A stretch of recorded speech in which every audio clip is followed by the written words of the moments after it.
Grand merci à vous tous que nous suivez de partout où vous êtes. Si j'étais dedans, les choses devaient être différemment, mais cependant, il est là-dedans, les choses vont de pire en pire. Là, je m'adresse directement à Joseph Kabila Kabange, le Congolais le plus malheureux rwandais qui veut distraire la population congolaise au cours de cette émission. Chers compatriotes, de partout où vous nous suivez, il sera question de parler de cette guerre dans la partie Est dialogue Doha. Nous allons aussi parler de la suspension, le remplacement par un gouvernement intérimaire de Jacques Kiaboula. On en parle au cours de cette émission. Martin Kazembe prend l'intérim. On en parle au cours de cette émission. Nous allons parler aussi des décisions que le ministre de l'Intérieur et le vice-premier ministre de l'Intérieur est en train de prendre. Vous savez bien que Nakananga, il y a eu une marche où la population a dénoncé les décisions de ces derniers. Au cours de cette émission, il sera aussi question de parler de ces grands pays, la RDC, avec toutes les situations qui prévaut. Chers compatriotes de partout, vous êtes bienvenus.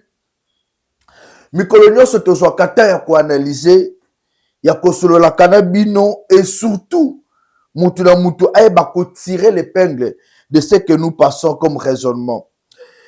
La RDC, c'est un pays où on se dit bisogno surtout normalement fait à la bariche puisque mboka osoka ko tali mabele nango très riche olkobwa kaka nguba bomoni lobi ngube koli mboka oso tali susu na sous-sol très riche. Les occidentaux viennent se retrouver ici et soko tali même na basi na biso ba basi o baza trop aimé na monde les hommes même. Mais qu'est-ce qui fait que Mbokango batu inconscient ces amakasi développement et zalaté? Lors d'un discours, Joseph Kabila Lobaka, on l'accuse d'être avec le M23, mais sur Azakana M23, mais les situations ezali d'engezala quitté. C'est-à-dire, on suppose que ce qui est Azakina M23, mais le M23 va côté déjà Kinshasa. Aujourd'hui, noir sur blanc, même les Nations Unies va prouver yango. Joseph Kabila Kabange a travaillé dans M23. Mais qu'est-ce qui a changé? Au contraire, situation M23 est comme désolant. Il n'avance plus. Le Biba Meke côté Fizi. Mais et je vais faire une révélation au cours de cette émission. Nemi Mouliania, service de sécurité Boke Loko. Nemi Mouliania, Oyo Azali Awa, la capitale congolaise, a cherché à manipuler les forces armées de la République oyo bazali na Fizi pour na batikela ba M23 couloir. Nemi Mouliana qui est ici a luki kosolola ba autorité militaire au bazali na Fizi pour que batikela ba M23 couloir ba kota la kati. Heureusement que les militaires qui sont là Baboyi Kaizona avec le Wazalendo, Baboyi Kaizona, ils ont empêché les M23 d'arriver à Fizi et Beti Bango sérieusement. Aujourd'hui, le M23 Bakimi même de là Ouvira, Bakomozo Mboka la Bango ya Bukavu, Bakima, puisque maintenant la détermination, c'est Bukavu et Goma doivent être récupérés. Une fois, j'avais dénoncé, j'avais appelé que les gens de Kabila qui sont ici à Kinshasa, Bokanga Bango, puisqu'ils sont des antennes. Et Nemi Mouliana qui est de Fizi, Azam ta partie Est, a voulu faire ces complicités-là pour que partie Fizi et Koyana Ouvira. Je dénonce cette attitude de Nemi Mouliana, ancien directeur de cabinet Joseph Kabila Kabange, Oyo Azuluka a corrompre les militaires pour fragiliser Armée Nabiso. Ça, c'est un comportement vilain d'un homme Olobaka. Je suis un homme d'État, mais cependant, il monte des cabales contre la République. Lelo Oyo, qui peut nous dire encore que guerre est en Est? Il n'y a plus de guerre. Oyo, tika les alignants Kakoufi Mouki, les zones n'ingalagaka. Mais en réalité, guerre est zate. À Doha, on cherche à mettre tout le monde à genoux. Aujourd'hui, la plus grande décision, est Zalini. Tozali Koluka paix en République démocratique du Congo. Je vous annonce que hier, le vice-premier ministre, ministre de l'Intérieur, Jacques Chabani, oyo azali ko conduire délégation congolaise na Doha a discuté qui face à face avec le prince et le ministre intérieur et à Qatar. Le débat était autour de quoi? Paul Kagame et les siens baluka qui kotia ba condition makasi. Et le vice-premier ministre, ministre de l'Intérieur a révélé clairement na Batola Bi, ces gens-là sont des rebelles. Les revendications ne doivent pas passer au-dessus. Il y a vraie revendication à la population congolaise au Zuluka Kimia. Batouana, eux ne font que défendre les intérêts du Rwanda. Est-ce que guerre est entre la RDC et le Rwanda ou le M23 qui se disait congolais? Et Jacques Chabani est resté dans la ligne droite du chef de l'État Félix Tshisekedi de ne jamais créer le Congo, de demander tout simplement à un groupe Oyo et Longwa, partie Est. Comment vous dites que vous êtes Congolais? Mais bon, comme on négocie na Rwanda pour occuper partie Est pendant 8 ans. Pendant 8 ans, tout dit que la Rwanda n'a pas M23 va diriger Nord et Sud Kivu. C'est quoi l'intention? Et pendant ces 8 ans-là, qu'est-ce qui prouverait que ceux qui 8 ans coquille vont relongwa facilement? Or, bisogna surtout toyebi nini Kagame a envie à la partie Est et comment est-ce qu'à respecter l'accord, c'est un félin? Est-ce que Moutabongo Tokoyi peut faire confiance? Et je salue la détermination du chef de l'État. À l'obit, il n'y a pas question de faire ça. Kagame doit partir avec ces gens.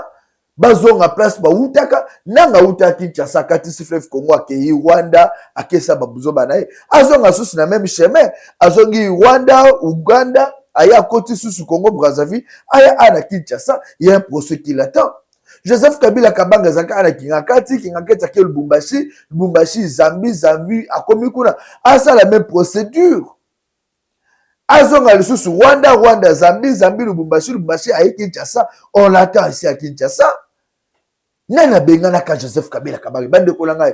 Est-ce qu'avant Kabila Akedi il y avait un procès contre lui? Alors ces gens-là montent des cabales, font des histoires pour détruire aujourd'hui l'image de la République.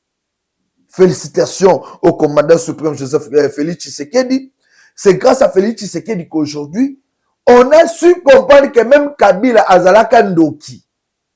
On a su comprendre qu'on avait affaire à un gouvernement, un président Ndoki, Namaseke. La nuit, il vous dit j'aime le Congo.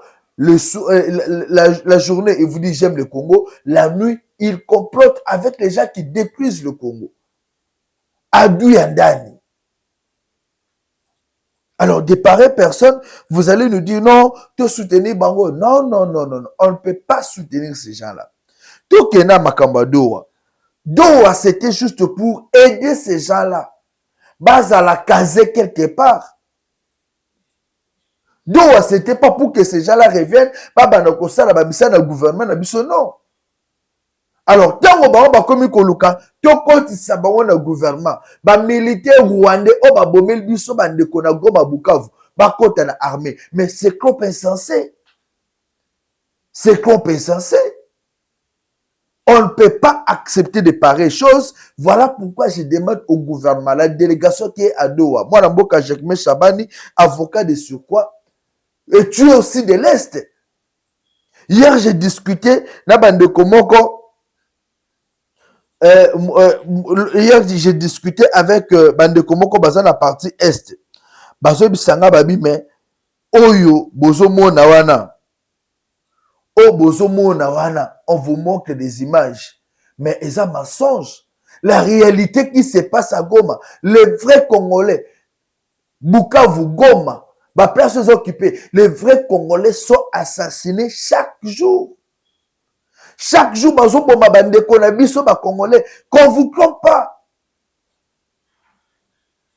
Chaque jour, les Congolais sont marginalisés. Nanga, c'est un coquille vide au bazo utilisé. Qu'est-ce que Nanga peut dire devant un militaire rwandais? Kabila ne parle même pas. Kabila, son problème, c'est arrivé à Kinshasa. Mais à Okoma, na moyenne. Et chaque jour, bazo bomele biso bandeko na biso. Vie au bandeko na biso bazo mener la partie est. Et ça vie moko invivable. Invivable. Orobima okende wapi. Tout est bloqué. Alors, bata bongo ba yebisa biso ke non, to solo ya na bango, to solo la nini. Bata bongo pena to solo la nini na bango. Yango ya nazo senga na population congolaise, to soutenir mokonzi mboka Fachi Beton.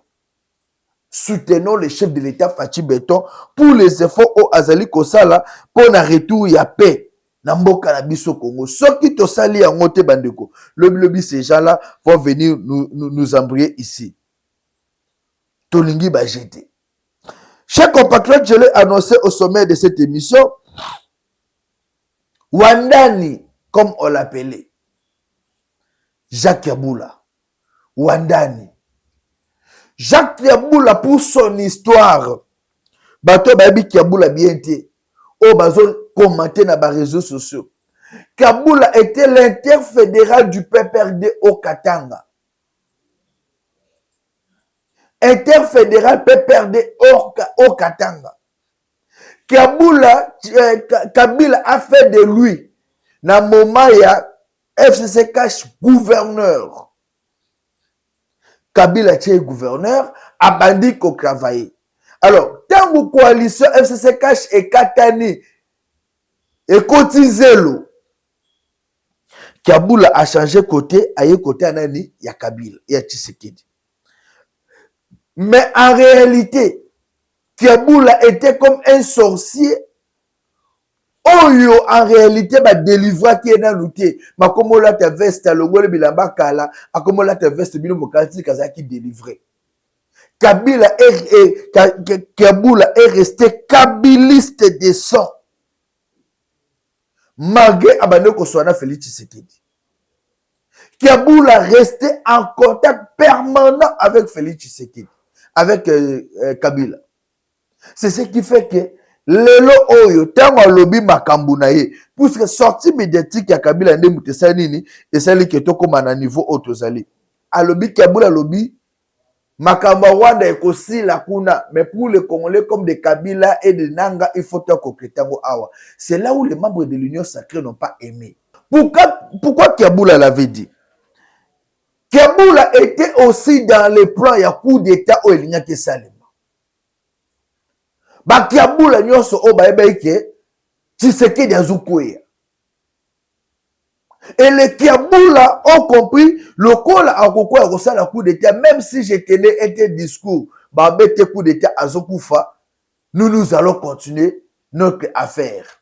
Le discours de Kiabula annonçait la réconciliation entre lui, Kabila et Nanga. Et en même temps aussi Kiabula annonçait ouvertement que tozana bino boya ko diriger biso.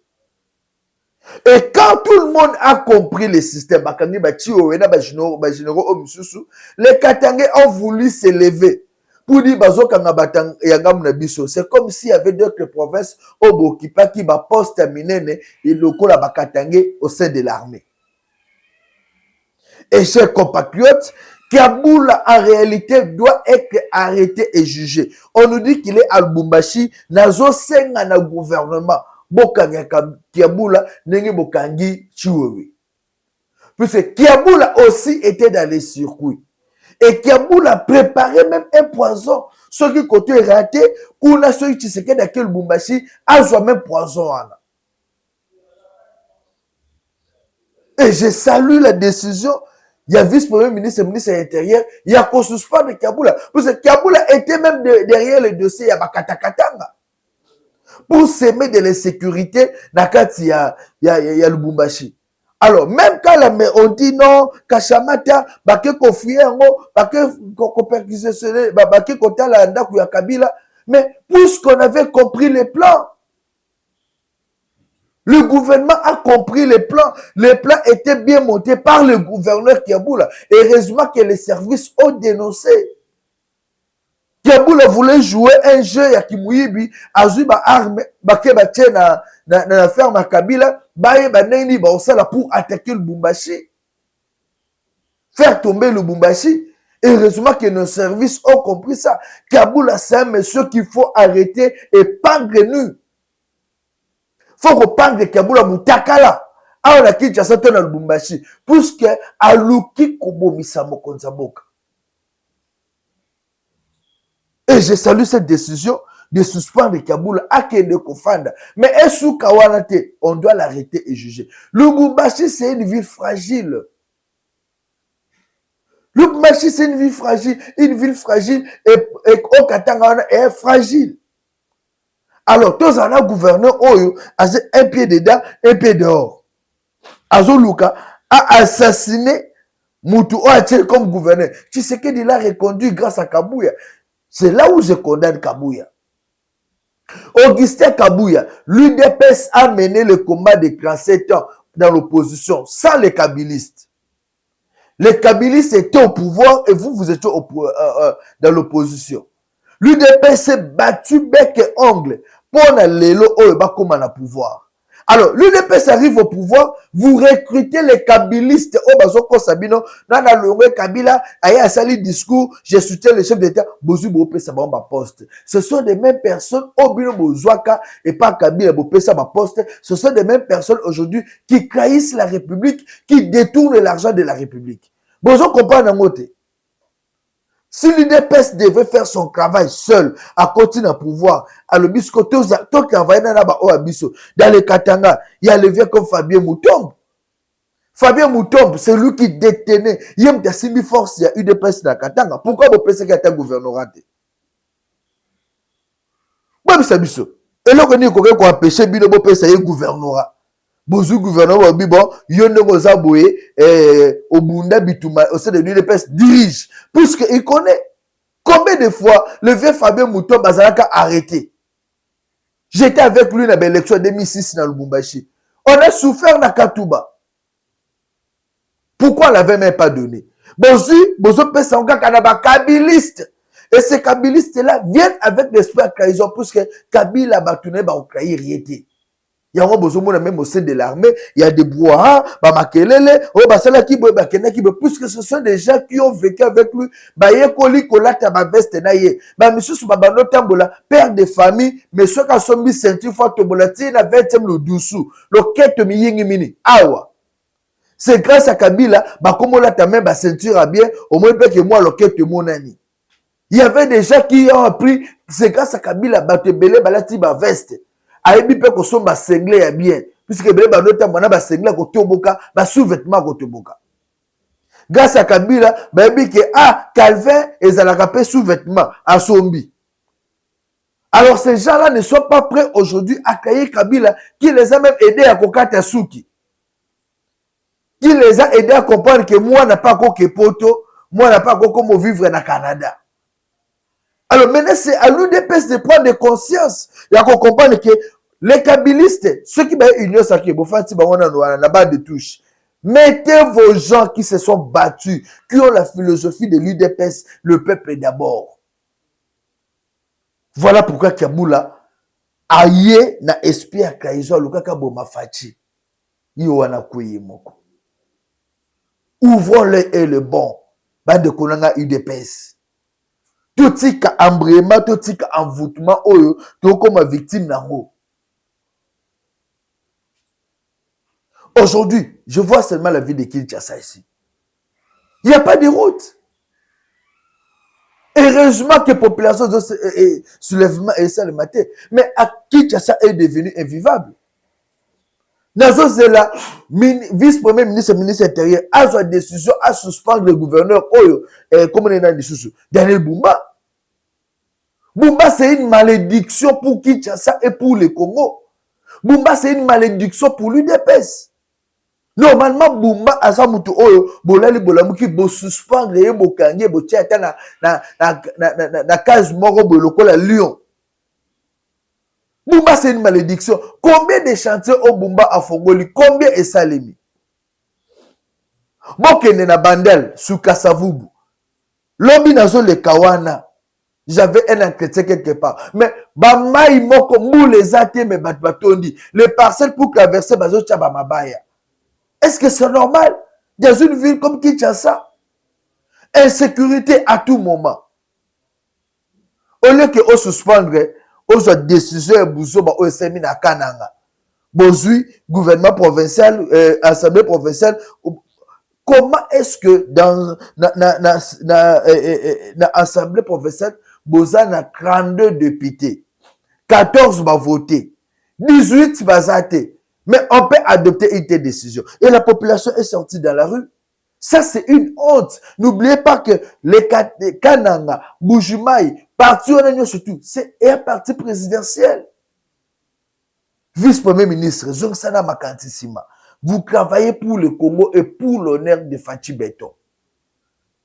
La façon dont les choses marchent aujourd'hui est qui ton côté. Tozo pesa, bisomoko, tozo pesa opposition ba argument. Na chuté na dossier oya sport. Wana tiki na téléphone. Na makama téléphone aussi bango sima. Na chuté na dossier oya pesa nga kanda na mito. Bande konangai. La RDC aujourd'hui, toza na mbongo te ndiki tolobaka. Population ezo souffrir. Mbongo ezate, moyen ko sala bo ezate, d'ailleurs kout banzela ezo tongama te, tout ça pourquoi puisque on n'a pas d'argent. Mais comment un séculaire, un grand voleur, Bolimbisanga botikala lobana, comme Didier Boudimbu, peut accepter aujourd'hui que RDC et que de signer il y a 43 millions de dollars avec 3 clubs, Monaco, Milan et Barcelone. Quand on a battu RDC, visite RDC, on visiter ni à la Kinshasa. On visiter ma boulou na biso, on visiter ma mbouteuse na biso na Kinachangu, on visiter neni ba fazer ba comment ko sumba na stade des martyrs. Stade des martyrs toilette les raté. Ba toilette tout bouché. Après quand la francophonie, nous se comment boucher. Ba sege ba kenaga bazo sumba. Na couloir, même na ba kitso ba fa de là. Le ministre des Sports est incapable de entretenir stade des martyrs, incapable de assainir stade des martyrs, incapable même de kozwa batu ba bon saka stade bobo santé stade des martyrs mbule beta kawana etondi to mona na ba pio de bima na kati. Bambi se bima na kati. Alors, ce ministre-là, au lieu d'aider les chefs de l'État, la vision na ye, il y a qu'on relever d'abord le sport. Le Condor, n'a pas fait qu'on fasse beaucoup de guerre. L'ina fout et katana katikati à cause seulement de 600 000 dollars. L'ina fout et katani à cause de 600 000 dollars. Mais vous allez dépasser 43 millions de dollars. Oh, kindokini, Seigneur. L'ina fout a ezo katana pona soit 600 000 dollars à Pamba, 600 000 dollars à Pamba. Mais cependant, toke ko boaka 43 millions de dollars. Na ba club oh déjà même quand tu joueur à bas à foot à ma collègue ministre en Mboka na biso. Est-ce qu'on est sérieux? Didier Boudimbu, oyiba na Belgique. Ozaki séculaire na Belgique. Oui.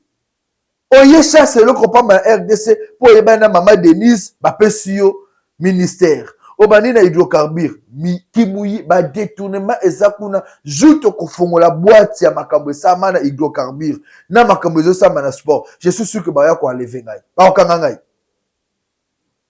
Toujours des détournements avec ce monsieur. Et aujourd'hui, on va embrayer la République na dossier oya salité o tozoka oyo ya ba contrat oyo. J'appelle le chef de l'État. Na conseil des ministres, na conseil des ministres, bobo ya décision. Boudimbu est en train de rouler toute la République et de voler la République. Tout bon, ça n'a stade des martyrs. Ça, c'est l'image de la République. Stade des martyrs, comme on a un bureau na kati, na ba cabinet na kati, stade des martyrs, oyo. Et Didier Boudimbu, qui est incapable de assainir stade, a un contrat extraordinaire. Aux populations qui se retrouvent contre l'angoté. Est-ce que la RDC maintenant a besoin de visibilité? De la visibilité. La RDC maintenant a besoin d'aide humanitaire. La RDC maintenant a besoin de travailler pour que le public, population, Elia et Mela. La RDC n'a pas besoin de visibilité. On travaille sur la diplomatie pour la makambo guerre. Il faut travailler sur la population, il faut aimer là. La population est en train de souffrir. La population n'a pas besoin de la RDC dans à Barcelone. Et qu'on change et le côté de la vie na bango pour Fachi Beton. Didier Boudimbu, c'est un chèque couleur. Un message qu'on y va violer. Combien de fois on l'a arrêté à Bruxelles, na Belgique? Le long de à Monsanto. S'il vous plaît, nous ne voulons pas de cette histoire. Ne cherchez pas que la population ait se soulever à cause d'un monsieur comme Boudimou qui est un inconscient. Aïbi Koutou Makamba Sport, la population est se retrouver dans. Banzela et Tongama. Namoni, félicitations à monsieur Kassongo Kabouit, le général Kassongo Kabouit. Quel bon travail. Si on avait ne fût que 5 personnes, comme Kassongo Kabouit, oh, il y a service national, n'engazo travailler, n'a ba ancien colonel, n'engazo travailler, bon, t'as des militaires, l'obi, ba sombaki, ba farine, na kanchach, à 18 000 francs. Bima la balabala, tout n'a pris à ce boulot à combien. Mais l'obi, ba soda, ba sombaki, on a 18 000 francs. Voilà les hommes qui travaillent. Et ça, c'est pour la population. C'est pas comme les Boudimbu qui abrient la population à Yibimbongo, à Joakoko Sabiso. Si on pouvait avoir 5 Kassongo Kabouit dans le gouvernement Oyo, on pouvait se réjouir. Mais malheureusement, Mokonzaboka, nous mettons biso Kassongo Kabouit dans le gouvernement.